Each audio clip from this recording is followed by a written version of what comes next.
ئێمە ئەو لایەنەی لایەنی هاوکارین، لایەنی ئەساسی حکوومەتی هەرێمی کوردستان بەپێی ئەو دەسەڵاتی تازەی وەرگرتووە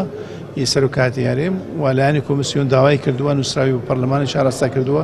بۆ حکوومەتی شارەستە کردووە، ڕاوێژکاریەکان بەردەوامن بۆ دیارکردنی کاتێک بە ڕاوێژکاری لەگەل لایەنی سیاسی هەر هەموو لایەنێکی سیاسی. یعنی پرسی ڕۆژێک دیاری بکەی پەرلەمانیشی خۆی کردووە، دوو وەرس لە تەمەنی خۆی درێژ کردووە، واتە پەرلەمان بەپێی ئەوەی ئەو یاسایی دەرکردووە دەبێتن هەڵبژاردنەکان بکەونە مانگی نو. بەڵام ئەگە داوایەکی تر هەبێتن بۆ شێوازێکی تر هەڵبژاردن، کاتێکی ترێ هەڵبژاردن، ئەوە پێویستی یەک بە یاسایەکی نوێ هەیە،